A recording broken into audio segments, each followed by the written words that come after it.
Da comienzo Para que tengan vida, con la doctora Alicia Lois.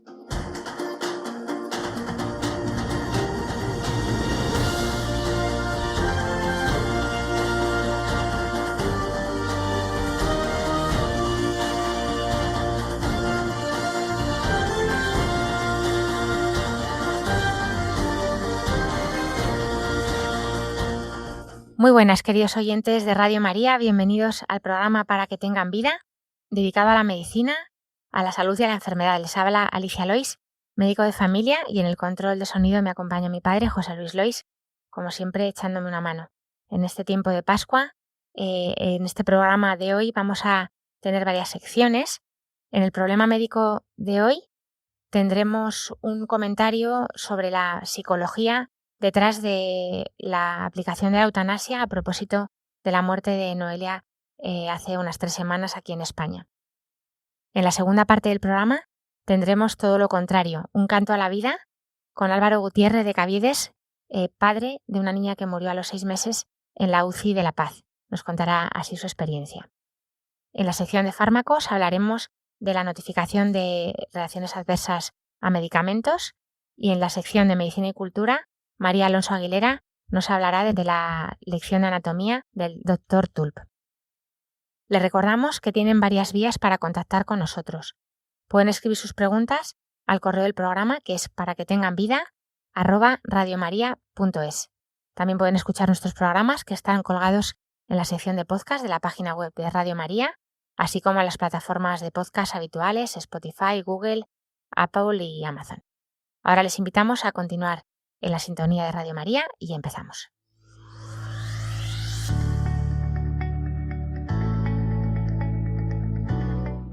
El problema médico de hoy.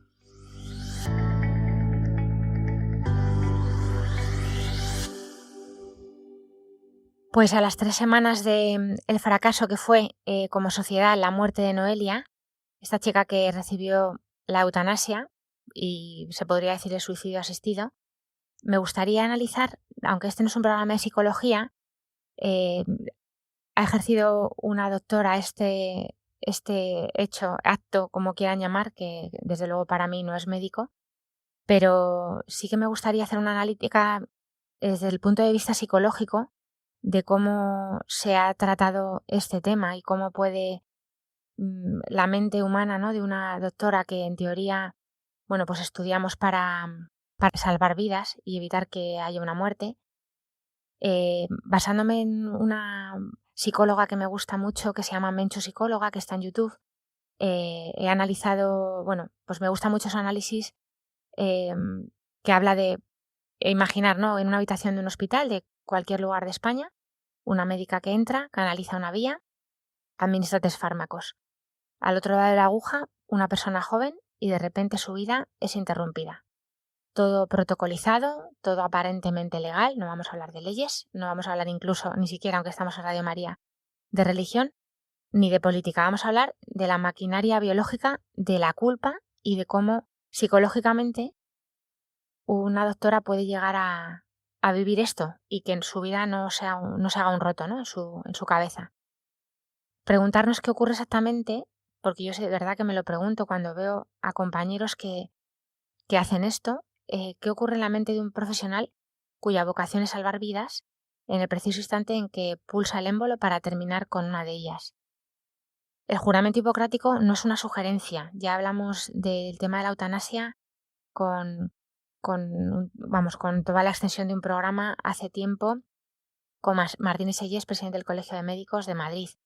Bueno, pues me gustaría imaginar que desde los 18 años los que estudiamos medicina nos programamos, por así decirlo, para una sola misión, que es salvar vidas. Cada libro que leemos, cada hora que pasamos estudiando, cada examen que aprobamos, cada guardia que hacemos, tiene un solo objetivo: evitar que el corazón se pare. Eso es, en latín se dice primum non nocere. Lo primero es no hacer daño.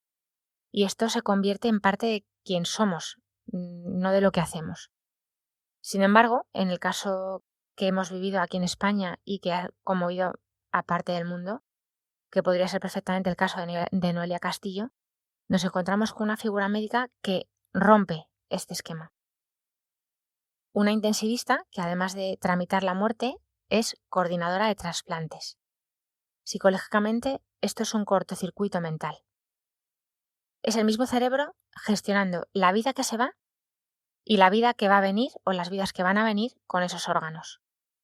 ¿Cómo se sostiene esta estructura mental sin que tu cabeza se acabe rompiendo?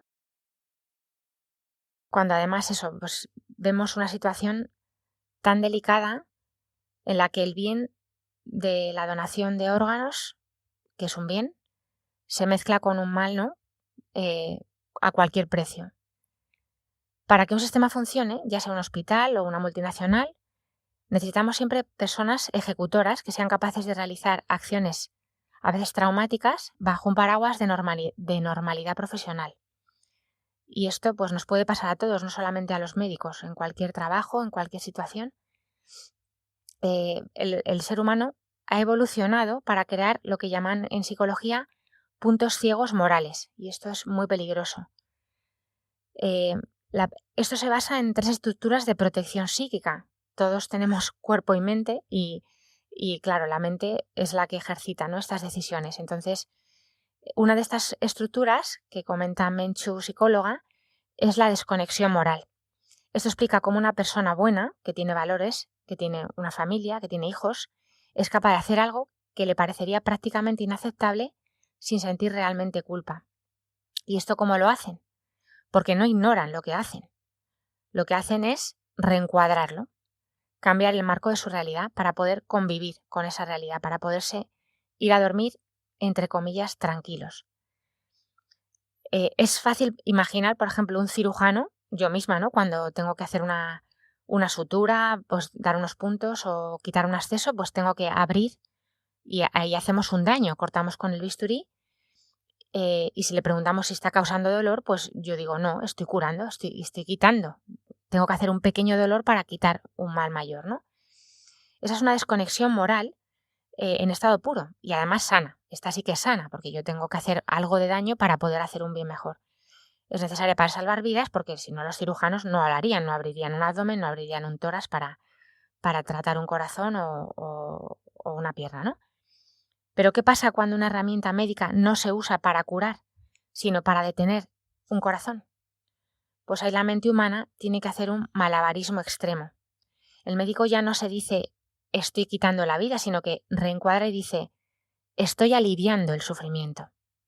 Esto no solo pasa en un hospital, pasa en las oficinas, en los juzgados, en la calle. Cuando un directivo firma un despido, él dice no soy yo, es el mercado. O cuando un abogado que defiende lo indefendible dice no es mi ética, es mi deber profesional. O sea, esta estructura de desconexión moral ocurre muchas veces, nos ocurre a muchos. Así que cuando empezamos a usar el lenguaje para externalizar la responsabilidad hacia el sistema o el protocolo, la psicología lo tiene muy claro. Hay una desconexión moral activa. En el caso de esta médica de Noelia, el camino hasta cierto punto lo tuvo más fácil porque hubo 5 tribunales a su favor. Ella podría haberse dicho yo solo ejecuto lo que está ya decidido, son las normas. Ella lo quiso y está aceptado. Este es el reencuadre que podría haber ayudado a funcionar mentalmente a esta doctora para desconectarse de su propia brújula moral. Así que la desconexión moral no es una patología, sino que es pura adaptación. El problema viene cuando se vuelve permanente y eso acaba teniendo consecuencias, que es exactamente esta segunda estructura que os voy a contar ahora, que es el desplazamiento de la agencia. Para entenderlo, es cuando sientes que tú no decides nada, que solo eres un mandado del sistema. En los años 60, el psicólogo Milgram hizo uno de los experimentos más perturbadores de la historia, porque demostró que personas absolutamente normales eran capaces de aplicar descargas eléctricas dolorosas e incluso letales a otros seres humanos. ¿Y esto por qué ocurría? Pues porque alguien con bata blanca y con autoridad les decía continúe, por favor.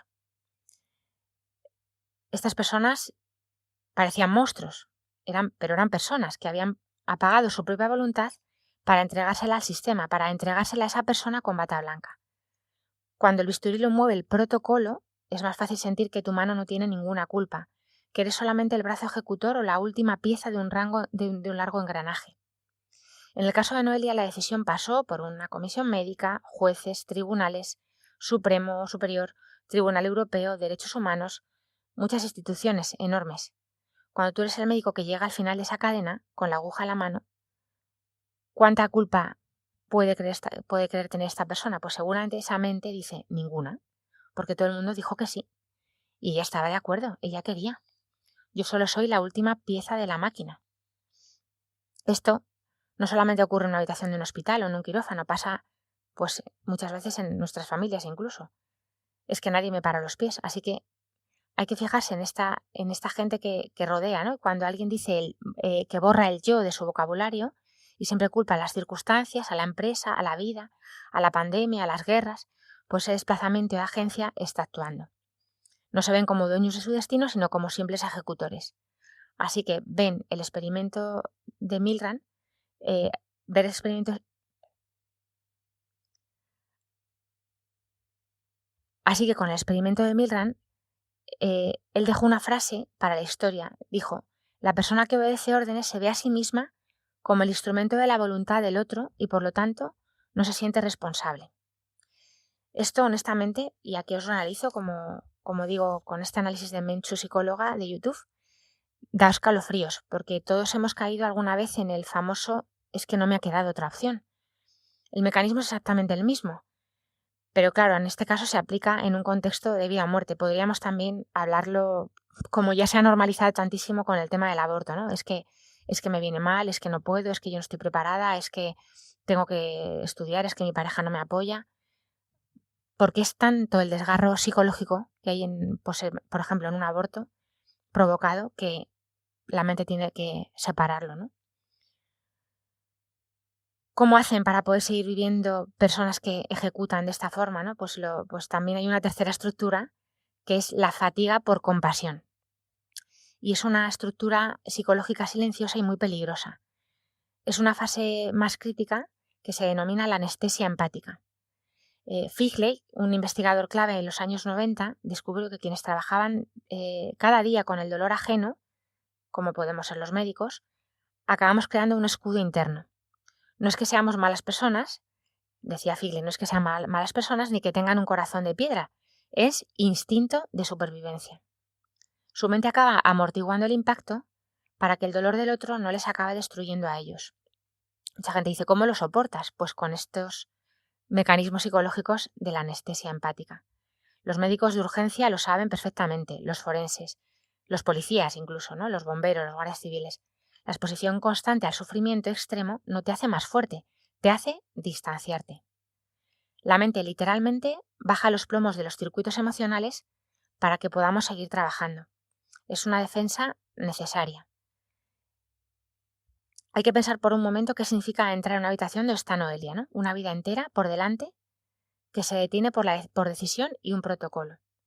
Su nombre estaba en todos los telediarios, había gente en la calle del hospital. Para cualquier persona que mantenga su sensibilidad intacta, cruzar esa puerta sería devastador. Sin embargo, cuando alguien puede llegar a este punto de administrar estos fármacos con un pulso firme, solo hay dos opciones. O tiene una regulación emocional sobrehumana, que no es el caso, es humano, o utiliza el concepto que os he dicho, la anestesia empática, que ha calado tan hondo que la emoción ya no llega a la superficie. Es la única manera, o las dos únicas maneras, de poder llevar una situación como esta. La anestesia empática no es una elección porque nadie se levanta un día y decide dejar de sentir. Ocurre poco a poco, turno a turno, visita a visita.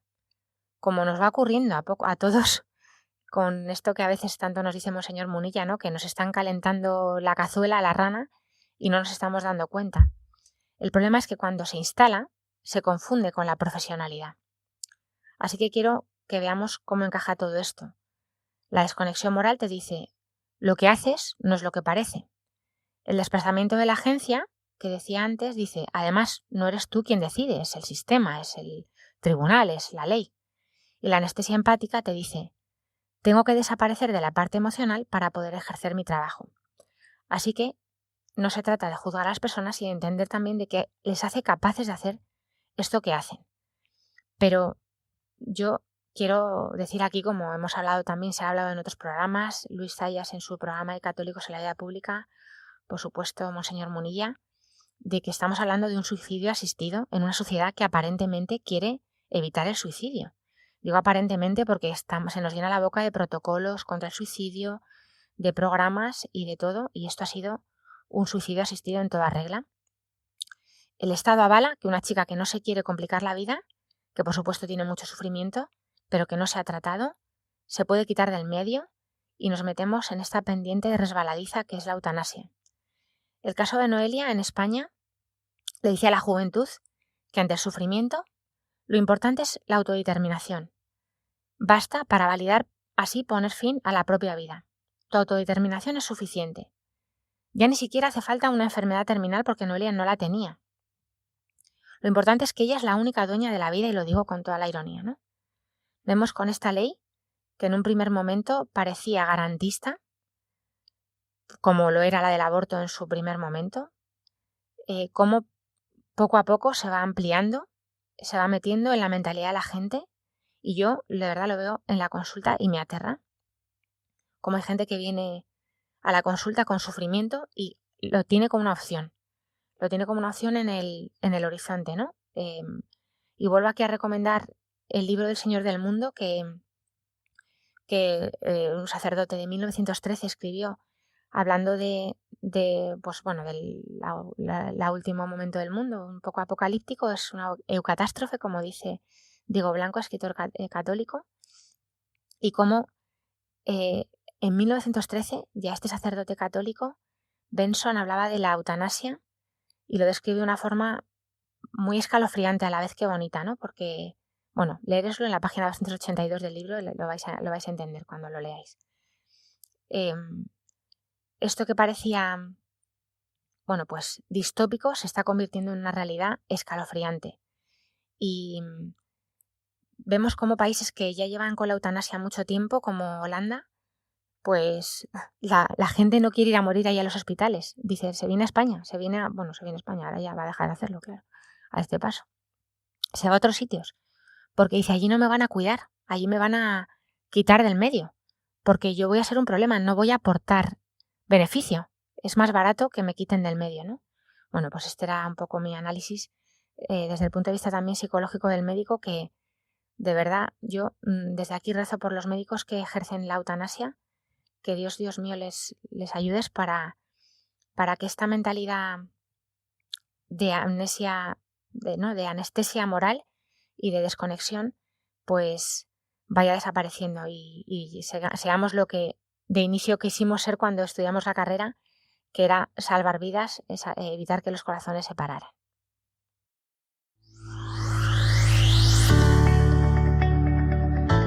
Fármacos.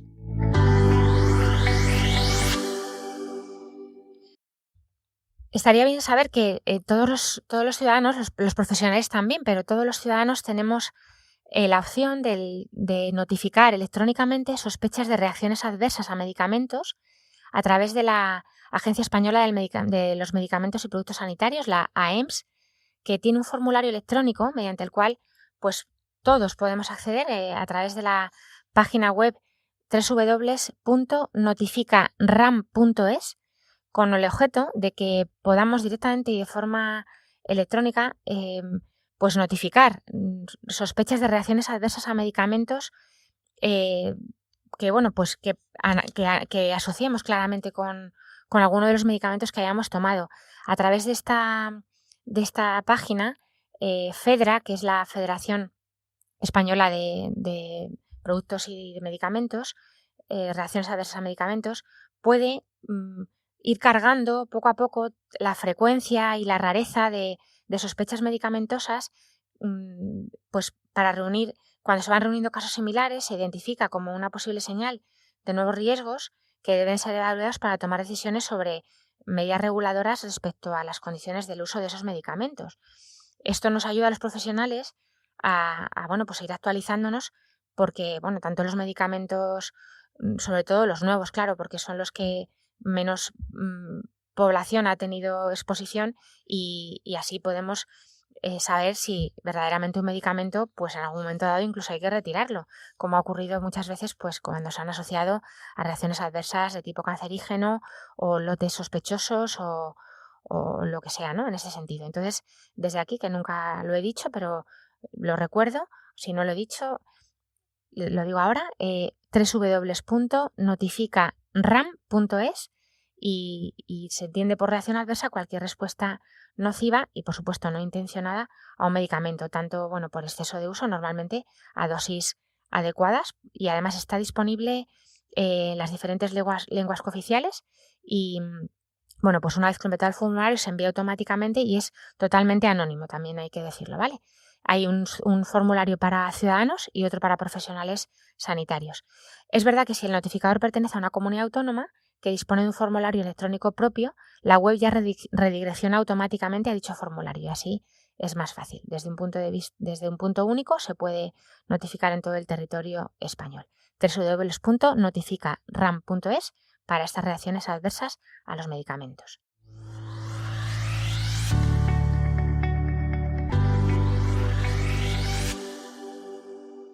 Tenemos en línea a Álvaro Gutiérrez de Caviedes. Buenos días, Álvaro. Buenos días. Muchas gracias por tu tiempo.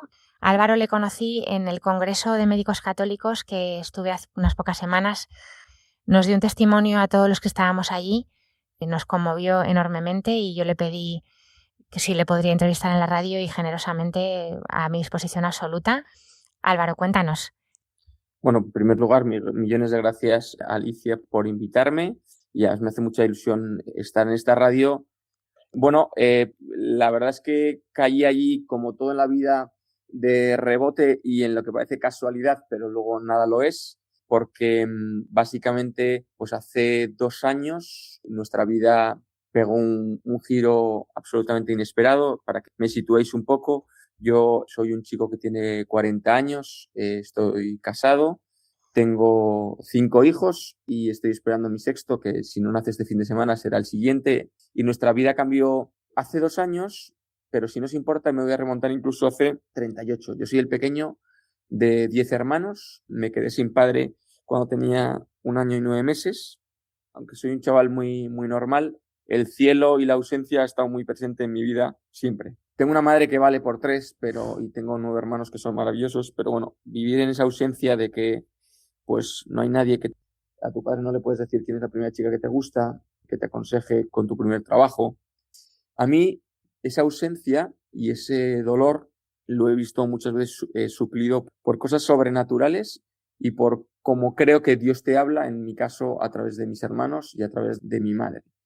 Y esa ausencia y ese dolor volvió de forma muy importante a mi vida hace 2 años porque estábamos esperando nuestra quinta hija. En la semana 20 pues nos diagnostican que nuestra hija tiene una cardiopatía, que suena rarísimo, y de repente te metes en un tubo de médicos, de preocupaciones, de seguimientos. Te encuentras con la bipolaridad de una sociedad en la que hay médicos que se dejan la vida por estudiar, por entender, pero que antes de que nazca tu hijo sienten que si traes a alguien enfermo al mundo estás haciendo algo injusto por él, por ti, por tus hijos y por la sociedad. Pero bueno, nosotros somos católicos y entendemos que la vida es la vida desde la concepción. Yo siempre he sido una persona muy provida, pero mi vida pegó un salto, nunca mejor dicho, cuando oí el primer latido de mi hija, cuando era una lentejita, y dije, pero si es que aquí hay vida, aunque no sea capaz ni de distinguir los centímetros que mide o milímetros que mide la persona que está ahí dentro. Ese volumen que bajan para que no suene incómodo el hablar del aborto. Pero bueno, el hecho es que de la semana 20 a la semana 31, 32, estuvimos yendo semana en semana viendo si nuestra hija se moría en la tripa o no y de qué manera iba a nacer. En principio era una cardiopatía de las que llaman sencillas porque vivimos en España en el siglo XXI, pero bueno, son cardiopatías que te exigen que tu hija va a ser operada en el primer año de vida a corazón abierto. Como puedes comprender, para una persona que no se dedica a la medicina, eso no es una cardiopatía sencilla, ¿no? Bueno, creo que nada que toca con el corazón y con un niño pequeño es sencillo. El hecho es que Martita nació el 29 de febrero, un día muy, muy señalado, y fue bautizada por mi hermano nada más nacer, con una gotita de suero, rodeada de mucho cariño y rodeada de ese celo y ese amor que tienen los médicos por todos y por los niños pequeños especialmente. Y es que cuando nace un niño, todo lo anterior suele ser preguntas y suelen ser dudas, pero cuando nace, gracias a Dios, eso aún lo preservamos. No hay medios, no hay horas. Nos introdujimos en el mundo de la UCI, estoy hablando del Hospital Universitario de La Paz, y allí pues vivimos 6 meses. 6 meses en los que cada segundo, cada minuto son diferentes. Yo siempre digo que esto es como Normandía, que quien haya pasado por allí sabe lo que es, y quien no haya pasado por allí es imposible que se lo imagine. Y nada, después de 4 operaciones, una a corazón abierto, 2 o 3 de vida o muerte, nuestra hija se fue al cielo el 31 de agosto del 2024, rodeada de amor, en un clima muy especial. Pudo despedirse de sus hermanos, cambiándonos la vida no solo a nosotros, sino a quien le conoció y a quien le pudo cuidar. Sí me gustaría quedarme con esta última parte de quien le conoció, porque vivimos cosas muy sobrenaturales. Yo soy una persona muy, muy terrenal y te diría que bastante poco piadoso para todo lo que he recibido. La historia de mi hija no es una historia diferente a otras muchas que se viven allí, pero sí que siento que Dios, cuando te pide esto, y yo no sé si me lo pide, el hecho es que lo permitió, es algo que es tan superior a ti que a veces te sientes como los apóstoles. Eres un hijo de Dios, por el que Dios ha dado toda su vida, la dio por ti y por mí, pero no por la suma de Alicia y de Álvaro y de los otros miles de millones de personas que han pasado por la tierra, sino solo si lo hubiera existido yo, ¿no? O sea, y en mi caso, siendo lo desastre que soy en muchas cosas, cuando Dios decide que vas a llevar la cruz, pues esto es como Simón de Cirene, ¿no? Yo siempre pienso que a Simón de Cirene lo eligieron entre muchos, y un pobre hombre que estaba pasando por allí, le señalaron y cogió la cruz de una forma más protagonista que otros, más cerca del Señor que otros, o le toca soportarla de una manera más especial. Eso no te lo puedes guardar. Esto es como los apóstoles, aunque tuvieran miedo, no te lo puedes guardar porque es algo que te excede como persona, y yo siento que esto tengo que contarlo. Siempre he entendido a Dios de una forma muy racional y creo que es una forma correcta, pero muchas veces en mi pequeñez no he entendido que a Dios se le toca y se le palpa no solo delante del sagrario, y que Dios me habla no solo en los sacramentos, no solo rezando en un oratorio, en una iglesia, sino que Dios me habla a través también de Alicia, y me habla a través de cada persona y de cada cosa que me ha pasado. Y por eso cuando miras hacia atrás en tu vida dices, Dios santo, qué ciego he estado para no darme cuenta de las cantidad de cosas que me dices en cada cosa que pasan en mi vida, y evidentemente con cosas así, pues se hacen de forma muy, muy cristalina. A mí no me gusta pensar solo de cosas excepcionales, es como Dios nos habla. Cuando te manda esto, creerme, no te deja solo. Es más, te demuestra que con tu fuerza y con tu voluntad no va a ser posible. El hecho es que, y cuando te das cuenta que no te queda una gota de pasión por sufrir, cuando ya no puedes más, es entonces cuando te coge en brazos y dice, yo voy a estar a tu lado. Si tú me dejas, yo voy a estar a tu lado. Es casi como ese grito que lanza Jesús cuando que dice, yo no puedo más. Y le grita a Dios Padre, y ahí está Dios Padre para recibirlo. Creerme que cuando pasas por un trance como este, pasas y te dejas. Bueno, pues Dios te va preparando para hacerte saber que va a recibir a tu hija en el cielo, aunque tú te revuelvas o aunque tú hagas todo lo posible en lo que está en tu mano porque eso no pase. Y el hecho es que nosotros teníamos una virgencita pequeñita de rodillas con un niño Jesús unos días antes de que nos dijeran que nuestra hija se iba al cielo ya irremediablemente. Entro en el box de la UCI y me encuentro que la Virgen se había caído. Y la Virgen no se rompió, sino que el niño Jesús que sostenía se había desprendido de sus brazos. De hecho, el niño Jesús estaba entero. Y son esas cosas que dices, Dios mío, ¿cómo haces de una forma suave, pero de una forma explícita, hacerme entender que tengo que prepararme para darte aquello en lo que nunca voy a estar preparado? Pasaron cosas tan bellas como que mi hija tenía una cara absolutamente de padecimiento en sus últimos días, hasta el punto de que yo hablé con mi mujer y le dije, cariño, siento que Dios nos está pidiendo que le dejemos marchar. O sea, hay un momento determinado en el que tienes que asumir que hay un momento determinado en el que ya no es de Dios ni es de la medicina retener a una persona en esta vida, ¿no?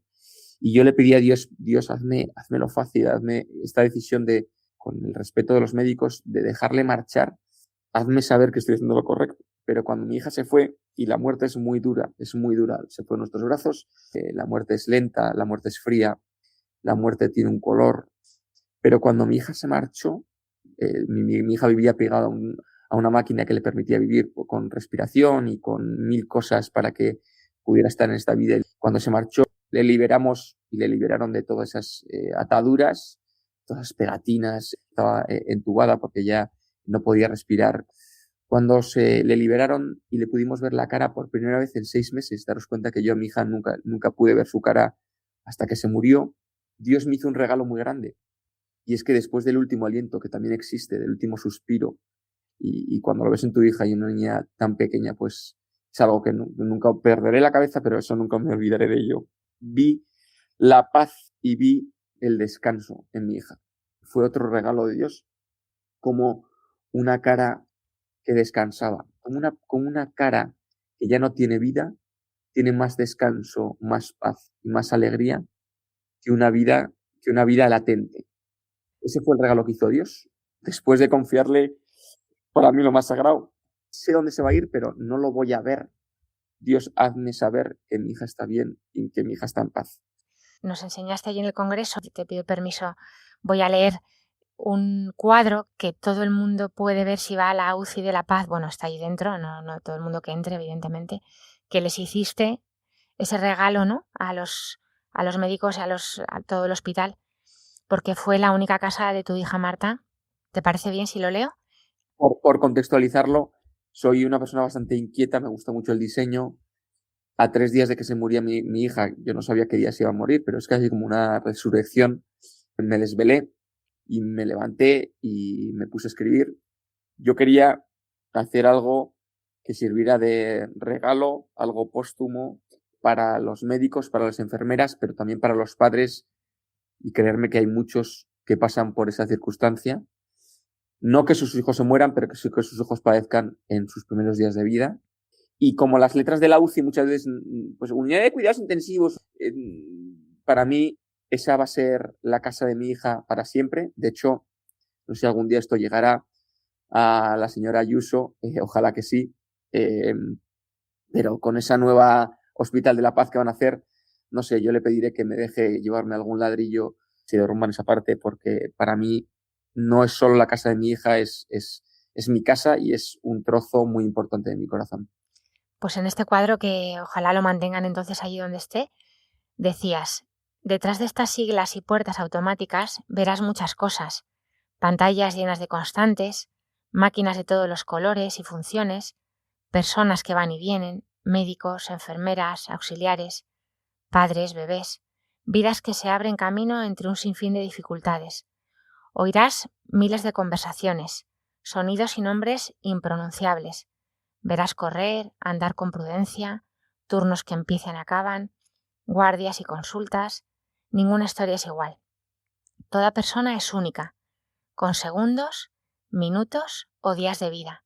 Todas son queridas y cuidadas. Vivirás todo como la experiencia más brutal de tu vida. Y al final, sea como sea, te darás cuenta que hasta lo extraordinario se vuelve cotidiano, que todo lo vivido es tan tuyo como suyo.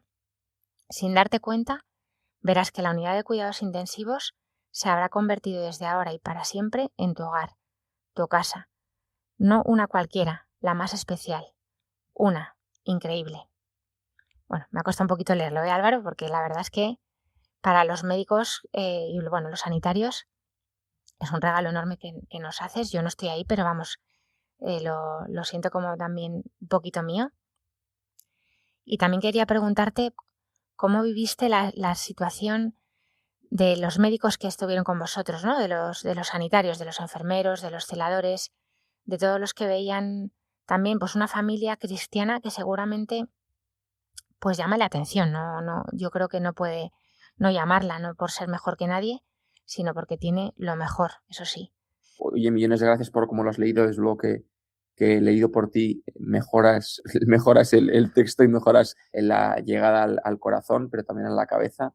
Mi primer punto es de agradecimiento absoluto, de justicia, porque hacen cosas increíbles, se dejan la vida de manera increíble, pero también son humanos y cometen errores, y a mí eso es lo que me gustó, que conocía a las personas y conocía a los profesionales. Y sobre el punto de ser cristianos, yo siempre digo lo mismo, no somos mejores, pero jugamos con el mejor.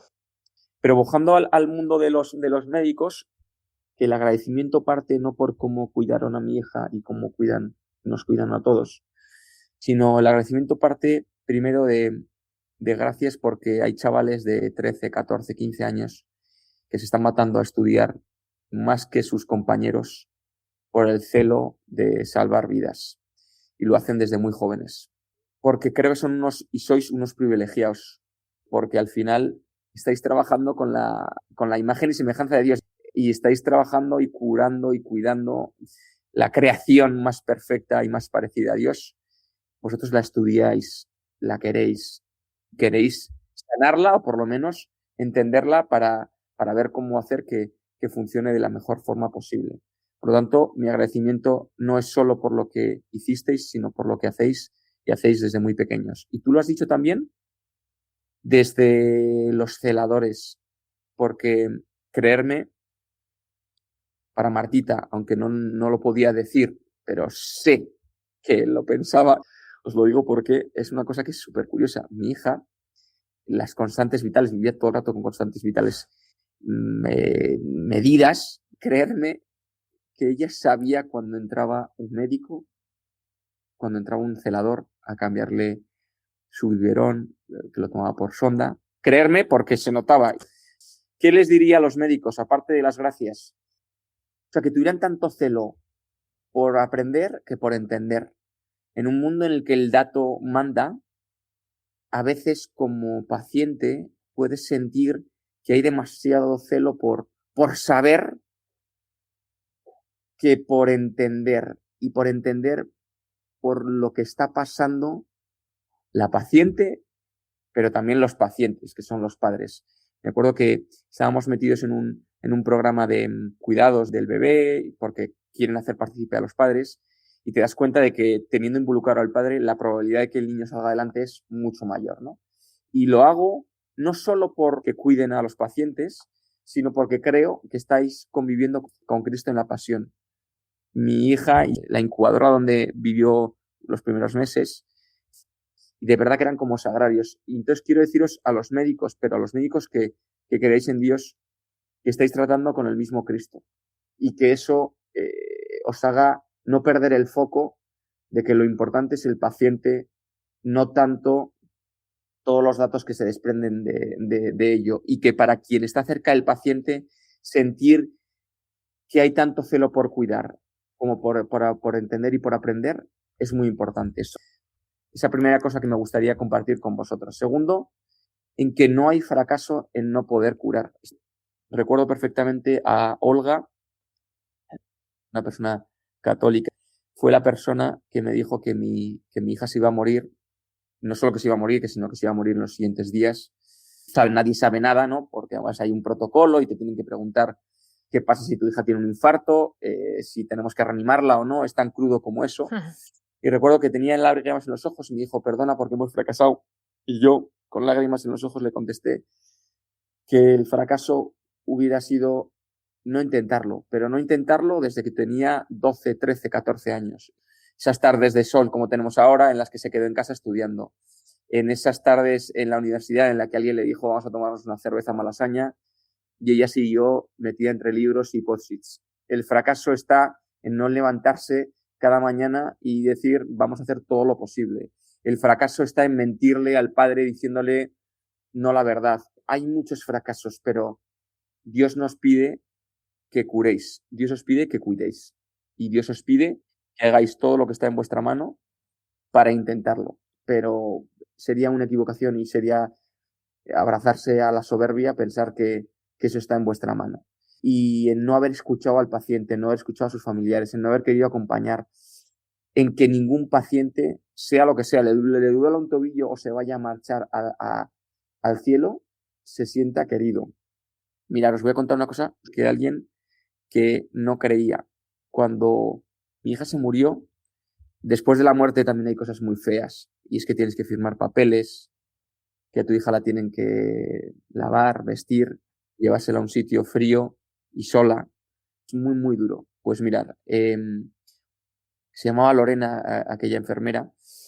Yo, después de ir a firmar papeles de defunción de mi hija, tener que hablar con la funeraria, hablar con el tanatorio, bueno, tuve un hermano y una cuñada que, gracias a Dios, pues tuvieron la delicadeza y el cariño de librarme pues de todas las gestiones. Pero bueno, el hecho es que cuando me estaba marchando de la UCI, de recoger pues su osito, las cosas la música que le calmaba, unos amigos esperarme en la puerta como las santas mujeres para acompañarnos a casa, tener que ir a buscar a mis hijos y decirles que su hermana se había ido al cielo. Bueno, de todas esas cosas que no reparas, pero que pasan. Al pasar por el box ya habían vestido a mi hija y vi como Lorena estaba a su lado, cerca de ella, dándole caricias. ¿Cómo te explicas que una enfermera que sabe perfectamente que ahí ya no hay vida esté dándole caricias a un cuerpo inerte? A mí aquello me curó el corazón, me dio toda la fuerza que necesitaba para salir, para bajar las escaleras que llevaba 6 meses bajando, para ir a buscar a mis hijos, darles un beso, estaban dormidos, eran las 2 de la mañana, para explicarles que mañana íbamos a ir a velar y a rezar ante el cuerpo inerte de su hermana, del cual se habían despedido unas horas antes, bailando, contándole cosas, pudiéndose hacer su primera foto, viéndole por primera vez sin tener que llevar una máscara ni ir vestidas de astronauta para no contagiarle nada. A Lorena no le he vuelto a ver, pero aquello a mí me curó y mi hija estaba muerta. Esa es la mejor enseñanza que queréis a vuestros pacientes, que ningún paciente cuando salga de vuestra consulta, seáis otorrinos, traumatólogos, cardiólogos, que no sientan que han sido queridos genuinamente. Y para mí esa es la sombra y el aliento de Dios para su tránsito en la eternidad. Lo creo, de verdad. Y por último, es que los tiempos del hombre no son los tiempos de Dios. Yo nunca supe por qué mi padre se había ido al cielo, pero sí que supe que Dios me había preparado y que Dios no cuenta en minutos, no juega con un cronómetro. Por eso que tú tienes que dejarte hacer y que él haga el resto. Cuando se estaba muriendo mi hija, coincidimos con unos del Camino Neocatecumenal el último mes, en agosto. Nos hicimos muy amigos suyos. Fue como conocer otra parte del corazón de Cristo, que es preciosa. Bueno, los quiero con locura. El hecho es que cuando se estaba muriendo mi hija, recuerdo como los pies de Miguel, el marido de Susana, pasaban cerca del box donde estábamos y yo sabía perfectamente, le había dicho Susana a Miguel, oye, sal y mira qué está pasando. Y entonces le dije a Marta, oye Marta, Miguel está fuera, sé que le ha mandado Susana a dar el paseo de rigor, le digo que pasen para que se puedan despedir de Martita. Bueno, tuvieron palabras preciosas y nos regalaron un rosario muy pequeñito. Y cuando se lo dimos en las manos de Martita, Martita casi no tenía ya casi pulso y casi fuerza, pero cerró esa manita y se fue cerrando con fuerza el rosario que nos habían regalado, como regalo, decir, joder, esta es como la cuerda que le va a llevar directamente al cielo. Cuando nos fuimos, ellos nos dijeron que en los siguientes días hubo varias familias que pidieron bautizar a sus hijos.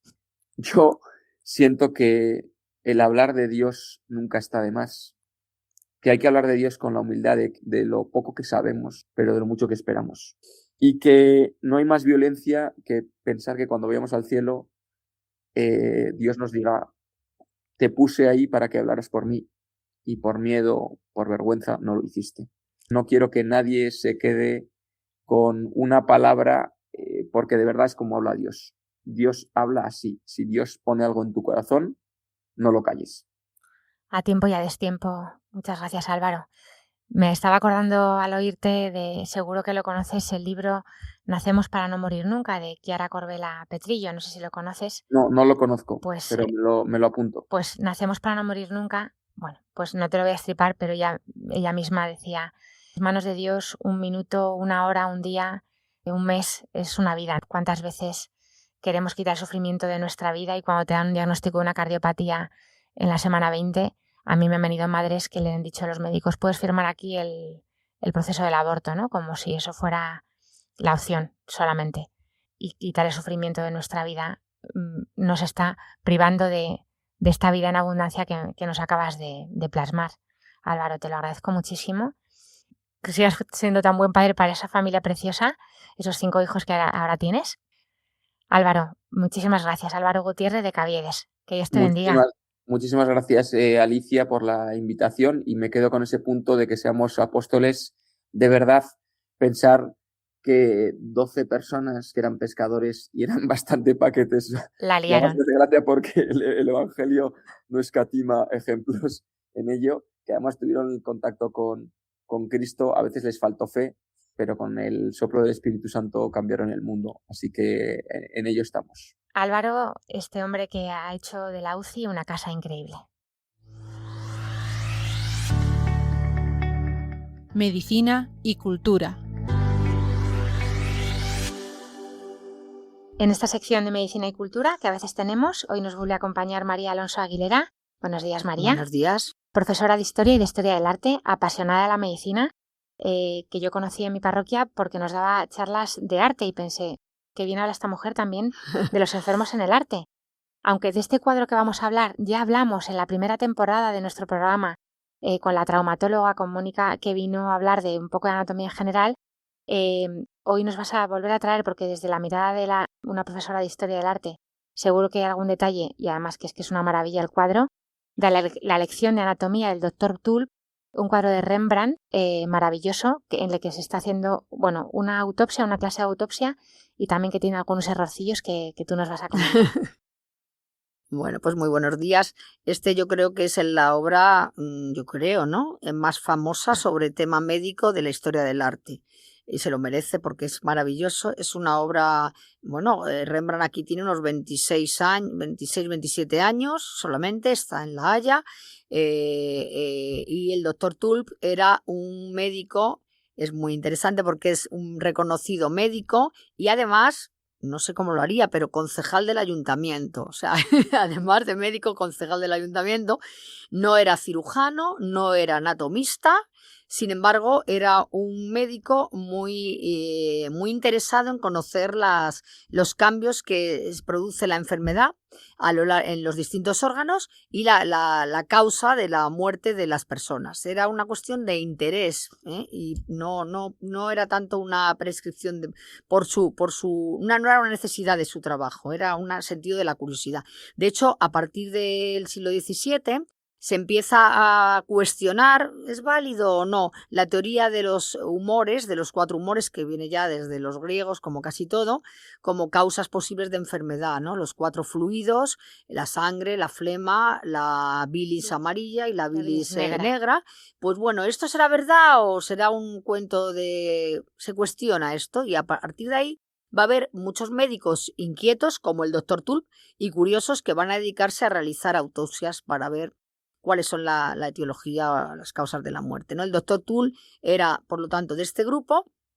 Sus disecciones se hacen en general, no solamente en esta, siempre de ajusticiados o personas que a lo mejor no recogía a nadie o nadie reclamaba. En este caso, por ejemplo, era un señor que el muerto es una persona que había hecho un robo, un simple robo, entonces la ajustician y entonces Rembrandt reclama el cadáver y se lo conceden para trabajarlo.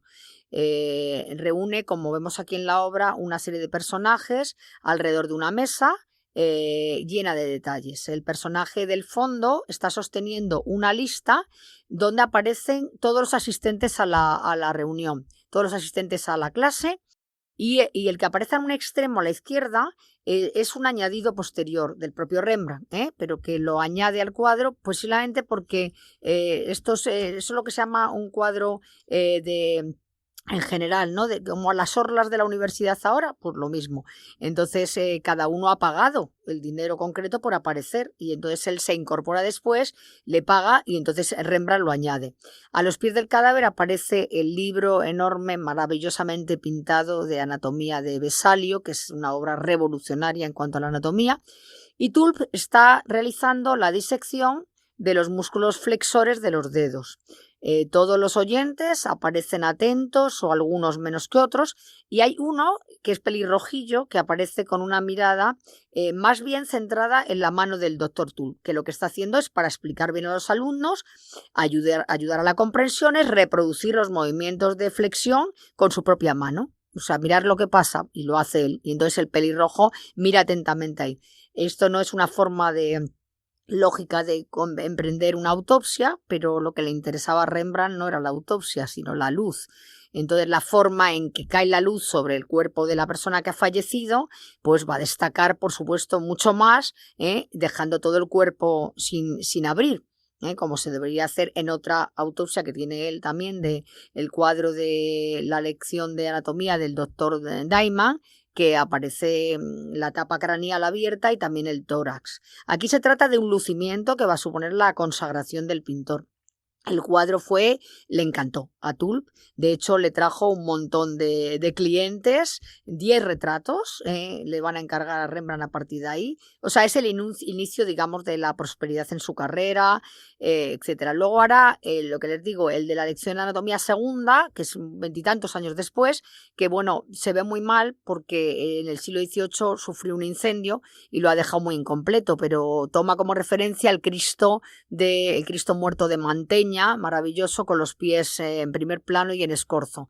La novedad está en eso, ¿no? En utilizar la anatomía para que haga de foco de luz con esa luz dorada tan característica, maravillosa de este grandísimo pintor. Dos cosas. Escorzo, para los que no sabemos Sí, de arte. Es un término italiano que lo castellanizamos poniendo en una de delante, en vez de escorzo ponemos escorzo, que es una perspectiva muy fuerte. Es como si yo quisiera, por ejemplo, en una línea recta, pues sacar mi mano hacia el espectador y estoy escorzando. O al revés, me echo hacia atrás y como si me metiera en el espacio o del espectador o del propio cuadro. Vale, es una perspectiva muy forzada, muy difícil de hacer. Esto, y por otro lado, lo que decía de los errores es que efectivamente en las autopsias se abrían primero las vísceras porque era lo que primero se podría, no daba olores, claro, y no la mano, pero bueno, ese sería un poquito, bueno, la curiosidad de este cuadro, que una autopsia no se empezaba por la mano, pero que es una belleza de cuadro, efectivamente. Y gracias. Qué pena, el ajusticiado por robar. Vamos. Ya, muchas gracias por contarnos como siempre, María, que aprendemos mucho contigo. Muchas gracias. También de arte, porque al final la medicina también tiene mucho de arte y mucho, por supuesto, de historia. María Alonso Aguilera, muchas gracias. Hasta pronto, si Dios quiere. Muchas gracias. Le pedimos a la Virgen María por todas las familias, ¿sí? Y por los niños que están en el cielo. Dios te salve María, llena eres de gracia, el Señor es contigo. Bendita tú eres entre todas las mujeres, y bendito es el fruto de tu vientre Jesús. Santa María, Madre de Dios, ruega por nosotros pecadores, ahora y en la hora de muerte. Amén. Gloria al Padre, al Hijo y al Espíritu Santo, como era en un principio, ahora y siempre, por los siglos de los siglos. Amén. Pues muchas gracias, familia, por vuestra preciosa oración. Hasta aquí el programa de hoy. Hemos tenido en el programa de hoy varios temas. En el problema médico de hoy hemos hablado del fracaso como sociedad ante la muerte de Noelia y en el tema de la eutanasia.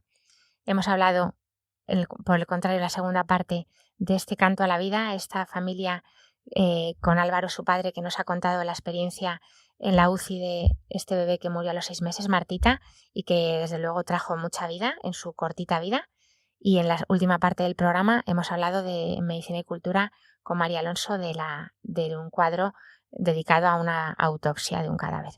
Les invitamos a seguir en la sintonía de Radio María, no sin antes recordarle que tienen varias vías para contactar con nosotros, mandarnos las propuestas, preguntas.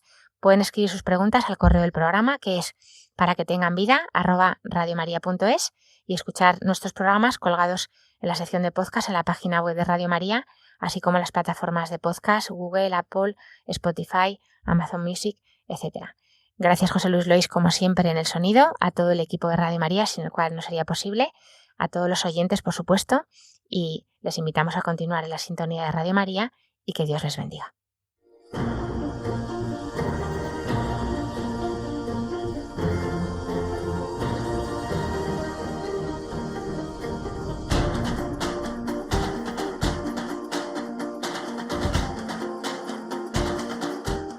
Así concluye Para que tengan vida, con la doctora Alicia Lois.